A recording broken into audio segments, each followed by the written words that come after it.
Okay, I wait till I see one person, so I'm not talking to myself.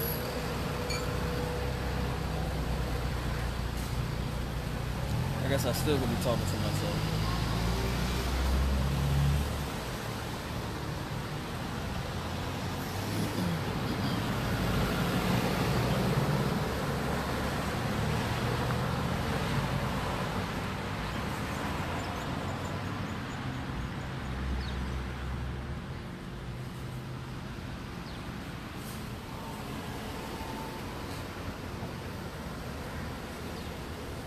I can't wait too long.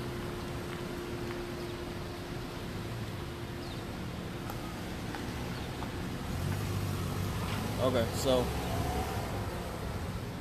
I had an interesting situation today. Dropped in on a kind of like a restaurant, dive bar, but they only did seafood. Somewhat in the cut, like in a neighborhood residential area, but not too far from like some main university campuses and some heavy traffic areas. But anyway, it was interesting because, you know, I ran into the manager, and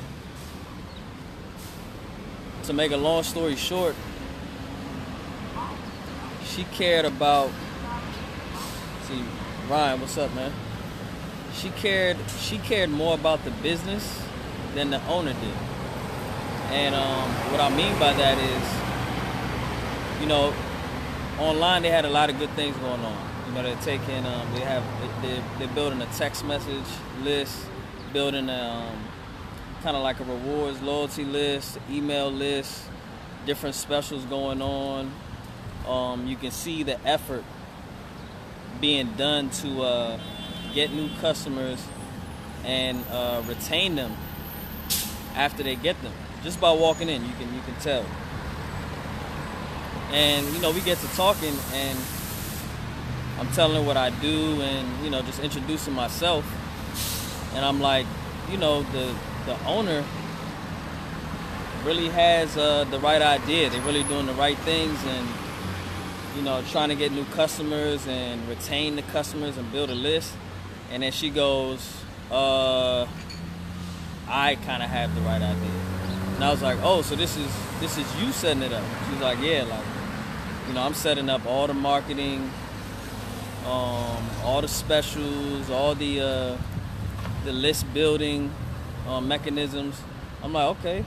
And she just goes into, you know, sometimes for those of us that are in business and, you know, do any kind of direct sales, or just, you know, we have to deal with people to get things done. You know, she's the best kind of person to run into, right? The person that's just like passionate about what's going on at the place, just an open book.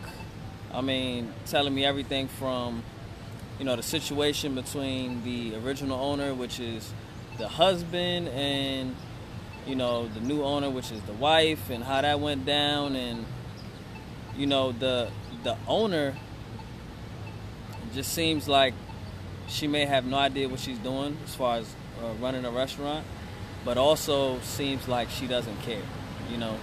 I mean, the manager just straight up told me, like, she hasn't seen the owner since, we're on Thursday, since Tuesday, and not sure when she's gonna show up again. I mean, maybe next Tuesday. So when I was sitting down and talking with her, well, actually before I sat down, I knew, like, if she's, and I think she's been working there for like a year, and if she's having a hard time getting the owner to understand, you know, the right price points and giving incentives and building a list and all these type of marketing efforts and things like that, you know, what kind of how far would I get when I spoke to her? So because I thought about that, I was like, okay, I need to get this manager on my team so she can kind of be the advocate to arranging a sit down with me and the owner. So, you know, that's what I did, and I showed her the marketing program and everything. And before I left, we even were just, you know, just chopping up some things that they can do, like today, between today and next week, to bring in some extra money between catering and trying to pull in some of the demographic that they're having a hard time pulling, like, you know, the crowd from the university. And, you know, she was very optimistic in trying everything, you know, and she got to telling me about how she eventually, because I asked her, I said, you know, why do you care so much? If you're just the manager, why do you care so much about the business?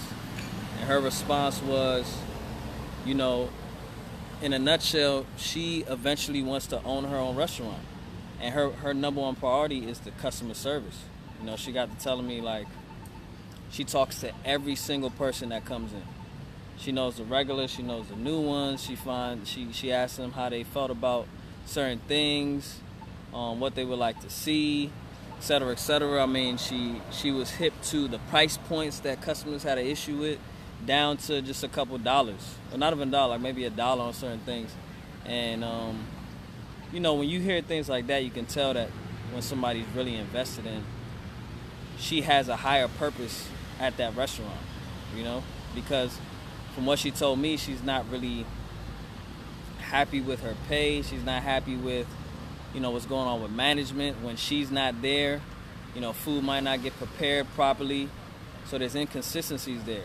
You know, so the reason she's staying is interesting in itself, because she's willing to go through essentially an owner that is not doing what they need to do, just so she can get the experience and maybe even potentially help the establishment if the owner could let go of some ignorance, you know, if that makes sense.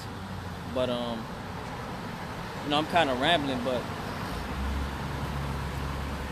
I wouldn't say it's a common thing, but I've definitely seen it before where, you know, the owners are pretty much the cancer to the business, and the manager should probably be the owner, right? So, you know, I don't know if are there any managers in the chat right now? If you've ever been in a situation where you, as the manager, probably should have been the owner, or you cared more than the owner did, and the owner was literally like sinking their own ship. You know what I mean? I guess some of us have all seen it in some kind of way, but their situation is unique. I mean, a lot of things, just the customers, and that also comes down to your staff fighting for you, right? She got to telling me how when the owner's around, the staff doesn't even want to do anything extra. They just want to do their job description. They don't want to really put any extra effort.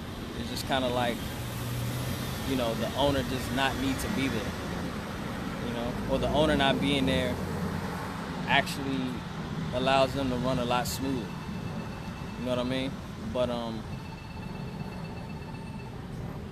that's a tough situation, because I haven't asked her. I said, what's the chances of Big Troy was good? What's the chances of, you know, you or even us having to sit down with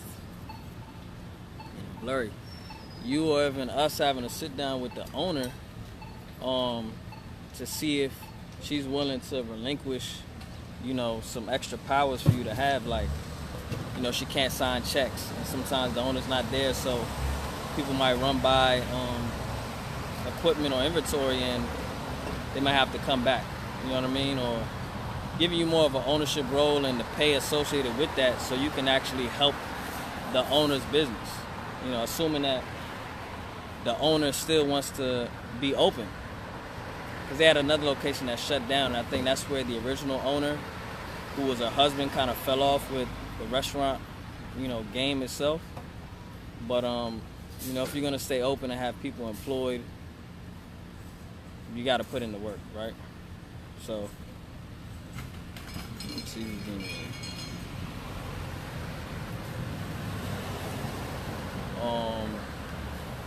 Yeah, so that was interesting. I talked to another owner himself who was kind of busy, but they seem like they just got to doing things online, and they have the right ideas, you know. But it seems like they might be looking for somebody or trying to do it on their own, and there's just a few things that can be you know, upgraded, you know what I mean?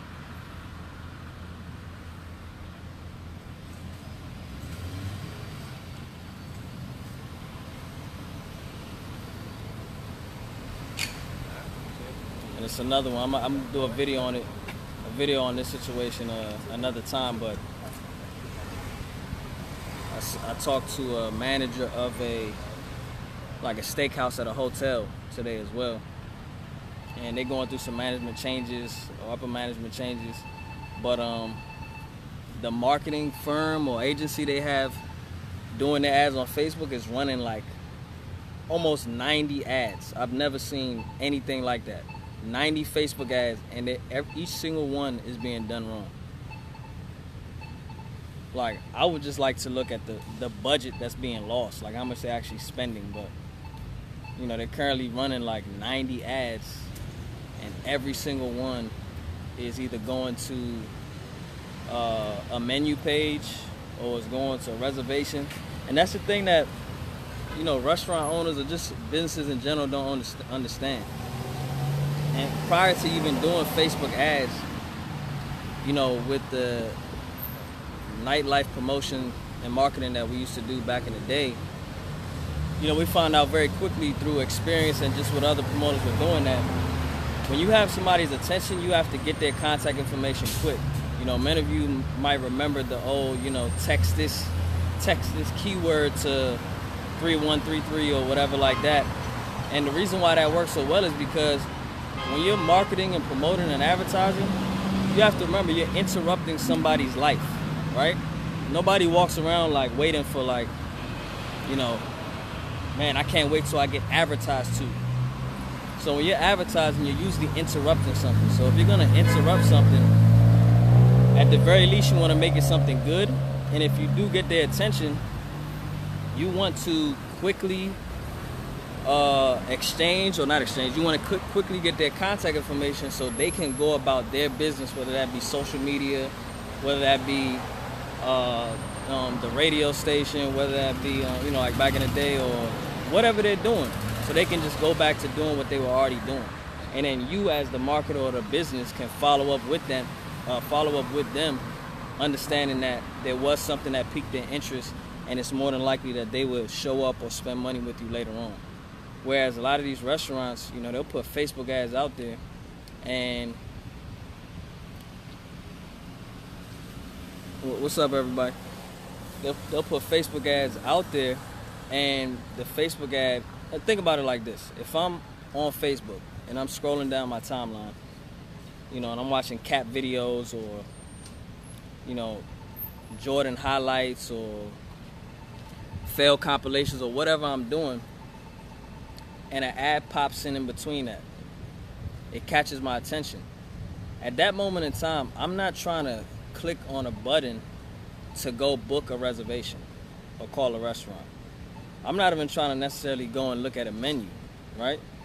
So the best thing to do in that case is to quickly get their name, email, and phone number, right? Whether that's just a general name, email, phone number, email, and phone number, or you're giving them some kind of incentive, which is what I would suggest, so you can motivate the call to action to give the information, right? And then let them go so they can go on with their business, and then you can hit them up later about a special or an event or something going on with your business. Whereas many of these restaurants are directing people to things that people are not gonna just jump ship and focus on after clicking on an ad, which means you're wasting your advertising money.